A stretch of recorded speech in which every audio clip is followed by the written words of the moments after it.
अंकित, भाजपा की मुसीबत थोड़ी सी ज्यादा बढ़ी हुई है क्योंकि 49 सीटों पर 78 बागी, तो वहीं कांग्रेस भी पीछे नहीं है। 37 सीटों के लिए लगभग 60 बागी नेता मैदान में है। बिल्कुल, इसमें कोई दो राय नहीं है कि बागी नेताओं ने सभी पार्टियों की टेंशन बढ़ा दी है।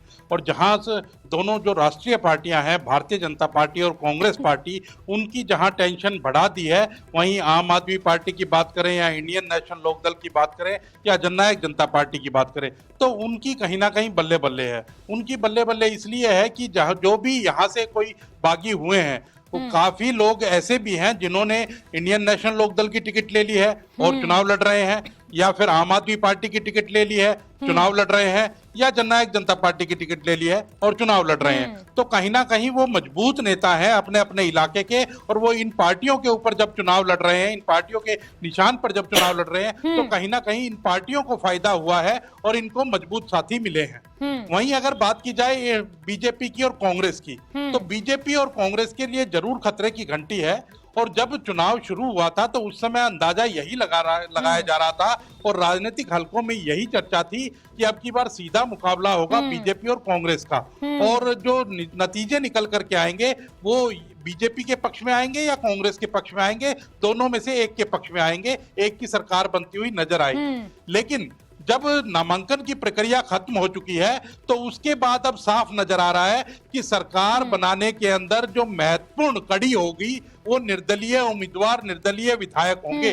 निर्दलीय जो विधायक बनकर के आएंगे वो महत्वपूर्ण कड़ी होंगे सरकार बनाने के अंदर। अभी जो बात निकल करके सामने आ रही है कि स्पष्ट बहुमत अब किसका आता है किसका नहीं आता है, अगर स्पष्ट बहुमत नहीं आता है जो आज के हिसाब से लग रहा है, तो कहीं ना कहीं निर्दलीय वो महत्वपूर्ण भूमिका के अंदर आ जाएंगे, और वो चाहे कांग्रेस के निर्दलीय हो या फिर बीजेपी के निर्दलीय हो, वो उस समय तय करेंगे कि किसकी सरकार बन रही है, किसको उन्होंने सहयोग देना है, सरकार में शामिल होना है या नहीं होना है, तो वो मोल भाव करते हुए नजर आएंगे। तो कहीं ना कहीं ये एक बड़ी बात है कि निर्दलियों की भूमिका अब की बार 2024 में अहम होने जा रही है। वहीं इंडियन नेशनल लोकदल की बात करें, इंडियन नेशनल लोकदल पार्टी की भी अभी तक एक सीट थी विधानसभा के अंदर। 2019 से 24 की बात करें तो केवल एलनाबाद से अभय सिंह चौटाला मैदान में थे। लेकिन अब जो ध्यान में आ रहा है और जो अभी टिकटों का अनाउंसमेंट हुआ है, उसके हिसाब से इंडियन नेशनल लोकदल भी ज्यादा सीटों पर नहीं कहेंगे, अगर 10 से ज्यादा सीटों पर भी कड़ी टक्कर देने में वो कामयाब होते हैं और उसमें से अगर 5 भी वो विधायक बना पाते हैं, तो वो कहीं ना कहीं उनके लिए बड़ी बात होगी, क्योंकि उनका खाता यानी अंकित, हम ये कह सकते हैं कि भाजपा और कांग्रेस दोनों के लिए ही मुसीबत बढ़ी हुई है, और इन क्षेत्रीय पार्टियों के सहयोग के बिना किसी भी पार्टी का सत्ता में आना आसान फिलहाल नहीं लग रहा है, कम से कम तब तक तो जब तक बागियों को नहीं मना पाती हैं ये दोनों राष्ट्रीय पार्टियां। बिल्कुल, इसमें कोई दो राय नहीं है कि बागियों को मनाने का दौर अभी चलेगा और चल भी रहा है। आज 13 तारीख हुई है और 13 तारीख को नरेश यादव जी कांग्रेस नेता हैं, इस वक्त हमारे साथ जुड़े हुए हैं। नरेश यादव जी, न्यूज़ 18 पर बहुत स्वागत आपका। लेकिन सर, कोई भी ऐसा हल्का नहीं है जहां से कांग्रेस की टेंशन बढ़ी हुई नहीं है। नलवा, हांसी की बात कर लें, जींद की बात कर लें, अंबाला की बात कर लें, जुलाना की बात कर लें, उचाना कला, कोई भी एक ऐसी सीट नहीं है जहां पर पूरी तरह से आश्वस्त आप हों। हर तरफ बगावत का बिगुल बज रहा है। सर, क्या कहेंगे?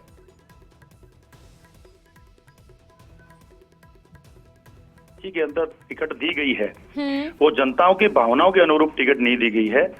और मुझे ये लगता है कि ये जो जब तक विकासवादी राजनीति शुरू नहीं होगी, पार्टियों को ये समझना होगा कि विकासवादी इंसानों को जब तक आगे लेके नहीं आएंगे, वोट का मतलब ही विकास होता है।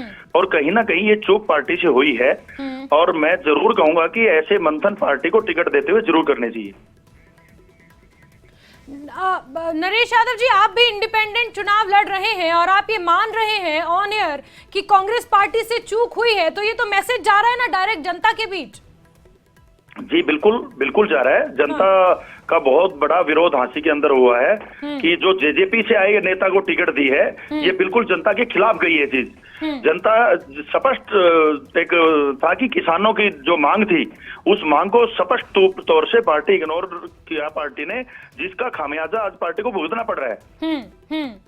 लेकिन नरेश यादव जी, ऐसे में तो खामियाजा पार्टियों को तो भुगतना पड़ रहा है, लेकिन हरियाणा की जनता को भी तो भुगतना पड़ रहा है कहीं ना कहीं। अगर एक फ्रैक्चर्ड मैंडेट आता है तो उसका असर तो जनता पर, जनता के विकास पर, जनता की उम्मीदों पर पड़ता है सर।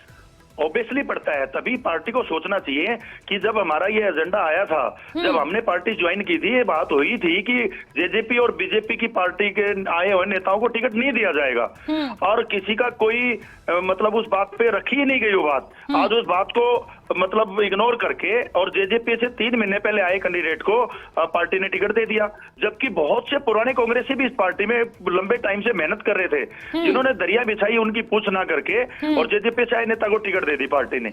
और इसी वजह से जनता का मतलब विरोध है। और टीम नरेश ने एक संकल्प लिया है, आज नामांकन का लास्ट दिन है, हम नामांकन दर्ज करा रहे हैं और हम अपने लोगों से सलाह ले रहे हैं कि लोग क्या चाहते हैं। जनता के बीच में हम गए हैं, अगर जनता का ये रुख रहा विरोध का तो ऑब्वियसली पार्टी को नुकसान होने का खतरा है। लेकिन आप क्या नैरेटिव लेकर जा रहे हैं सर जनता के बीच, क्योंकि कांग्रेस से बागी होकर निर्दलीय चुनाव लड़ने का निर्णय आपने लिया है, आपका क्या नैरेटिव? अभी बागी वाली कोई बात नहीं हुई है। कल नामांकन का लास्ट डेट था, तो हमने नामांकन कराया है। हम जनता से बात कर रहे हैं, जो लोग नाराज हैं उनसे बात कर रहे हैं। अगर मैं नामांकन ना कराता तो जनता मेरे से बात नहीं करती। हाँ। तो नरेश यादव जी, क्या कांग्रेस मनाने की कोशिश कर रही है? कोई फोन आया क्या ऊपर से? अभी मेरे पास कोई कॉल नहीं आई है ऐसी। लेकिन अगर कोशिश करती है कांग्रेस मनाने की और ये कहती है कि चलिए टिकट तो नहीं दिया, कांग्रेस को कोशिश करने की जरूरत क्या थी? कांग्रेस तो टिकट ही सही आदमी को दे सकती थी। उन्होंने तो कोशिश करनी होती तो टिकट सही आदमी को देने से पहले करते। अगर आज मनाने की बात है, अगर एक किसी नेता को मना लोगे तो जनता तो नहीं मानने वाली ना। ये ऐसा तो नहीं नरेश जी, कहीं ऐसा तो नहीं है कि जनता के कंधे पर बंदूक रख के आप आला कमान को ये संदेश दे रहे हो?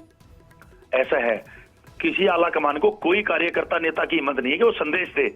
नेता को वहां की जनता के अनुरूप चलना पड़ता है। अगर पूरी जनता अगर कांग्रेस के साथ रहती होती, हमारे कार्यकर्ता सारे कांग्रेस के फैसले से सही होते, तो मेरी कहां हिम्मत थी कि मैं विरोध की भाषा बोलता। लेकिन नरेश जी देखिए, ये सवाल इसलिए भी महत्वपूर्ण हो जाता है कि जब एक नेता पार्टी के साथ जुड़ा होता है तो सिर्फ एक पार्टी के साथ ही नहीं बल्कि उसकी विचारधारा के साथ, उसके वर्किंग स्टाइल के साथ, उसके कोर ग्रुप के साथ जुड़ा होता है। तो फिर जब बागी हो जाता है नेता तो सवाल नेताओं पर उठते हैं कि क्या सिर्फ टिकट की चाह थी, सिर्फ टिकट तक के लिए पार्टी के साथ लगाव था, जुड़ाव था? कोई हमने कांग्रेस का ऐसा विरोध नहीं किया है। कैंडिडेट का विरोध हो रहा है, कांग्रेस का कोई विरोध नहीं है। अच्छा। ये कैंडिडेट का विरोध है, कैंडिडेट का विरोध दर्ज कराना। ऐसे तो फिर प्रजातंत्र में हम अपनी बात ही नहीं रख पाएंगे कि पार्टी से अगर कोई गलती चूक हुई है, पार्टी को एहसास कैसे कराएंगे हम? पार्टी को एहसास तो जब ही होता है ना जी, जब जनता नाराज है, उनकी बातों को वहां पहुंचाएंगे हम। भाई ये आज पार्टी ने कोई लास्ट चुनाव तो लड़ना नहीं है, अगले स्टेट का चुनाव भी आएगा, उससे अगले स्टेट का भी आएगा, कल सेंटर का चुनाव भी आएगा। पार्टी से कहीं चूक होती है उसको एहसास कराना कार्यकर्ता की जिम्मेवारी है, और ये जनता और कार्यकर्ता हम एहसास करा रहे भाई गलत चुनाव हुआ है टिकट का, और हमें ऐसे गलत चुनाव पार्टी में नहीं करने चाहिए। ठीक है नरेश यादव जी, दबी आवाज में आप बड़ा संदेश दे रहे हैं पार्टी को, लेकिन चलिए देखते हैं आगे आगे कैसे समय बदलता है। नरेश यादव जी बहुत शुक्रिया न्यूज़ 18 से बातचीत करने के लिए। और अंकित, नरेश यादव जी से बात कर रहे थे, उन्होंने कहा निर्दलीय पर्चा भरा है अभी सिर्फ, और कांग्रेस पार्टी का दामन नहीं छोड़ा है, सिर्फ निर्दलीय पर्चा भरा है, और सिर्फ इसलिए भरा है ताकि पार्टी को यह संदेश कम से कम दिया जा सके कि कैंडिडेट का गलत चुनाव हुआ है, जनता के हित में नहीं है। राय नहीं है, वो बात भी वो ठीक कह रहे हैं कि पार्टी को संदेश देना जरूरी है, अपना विरोध जताना जरूरी है, अपनी आवाज उठाना जरूरी है, और वो उन्होंने किया भी है। लेकिन मैं आपको एक बात और कह रहा हूं कि जब आज 12 तारीख को नॉमिनेशन हो चुके हैं, और नॉमिनेशन जिनने करने थे उन्होंने निर्दलीय फार्म भर दिया है, या जो दूसरे दल में चले गए हैं वो तो चले ही गए हैं, जो जिन्होंने निर्दलीय फार्म भरा है अब उसमें कहीं ना कहीं मोल भाव होने शुरू होंगे, उसमें मान मनोबल बनना शुरू होगा। क्योंकि कई बार हमने देखा है कि जो निर्दलीय फॉर्म भर देते हैं, अब जो पार्टी के जो अधिकृत कैंडिडेट हैं वो कहें या दूसरी पार्टी के अधिकृत कैंडिडेट हैं वो कहें, वो कहीं ना कहीं उनसे बातचीत करेंगे। तो हो सकता है कि कोई लोभ लालच भी दिया जाए उनको कि आप हमारे पक्ष में बैठ जाइए, हमारे पक्ष में घोषणा कर दीजिए बैठने की, तो फिर ये हो सकता है, ये हो सकता है। बहुत सारे विकल्प होते हैं राजनीति के अंदर, और पार्टी के पास भी बहुत सारे पद होते हैं। अंकित, आज का दिन कितना महत्वपूर्ण है? जी, अंकित, आज का दिन कितना महत्वपूर्ण है क्योंकि स्क्रूटनी आज हो रही है और नाम वापसी का कल आखिरी दिन है। ऐसे में आज के दिन कितनी कोशिश की जा रही है, कितनी कवायद की जा रही है जो इतनी भारी संख्या में बागी मैदान में है उन्हें मनाया जा सके? बिल्कुल, आज का स्क्रूटनी होनी है। आज का दिन ऐसा कोई महत्वपूर्ण दिन नहीं है कि आज स्क्रूटनी होनी है, और कल नहीं है नॉमिनेशन विड्रॉल का लास्ट डे, 16 तारीख है। तो 16 तारीख तक अभी समय बचा है, 3 दिन है और है अभी आज के बाद। तो 3 दिन में आराम से मान मनोबल किया जा सकता है, किसी से कोई बात करनी है तो की जा सकती है, और 3 दिन के अंदर अंदर किसी का अगर नॉमिनेचर वापिस होता है तो वो कहीं ना कहीं कैंडिडेट के लिए फायदे है। होगा। अगर कांग्रेस के बागी हैं, कांग्रेस के ही पक्ष में बैठ जाते हैं तो बहुत अच्छी बात है। किसी दूसरी पार्टी के पक्ष में बैठते हैं, कोई लोभ लालच भी हो सकता है, उसके को लेकर के बैठ सकते हैं। तो वो अभी देखना होगा कि कितने कैंडिडेट ऐसे अब बैठते हुए नजर आते हैं। बिल्कुल बिल्कुल अंकित, और इस बीच नरेंद्र सांगवान जी भी हमारे साथ जुड़ चुके हैं, और पूर्व नरेंद्र सांगवान क्योंकि पूर्व विधायक भी हैं। नरेंद्र सांगवान जी, बहुत स्वागत न्यूज़ 18 पर आपका। सर, नाराजगी इतनी ज्यादा कि निर्दलीय चुनाव लड़ने का ऐलान कर दिया।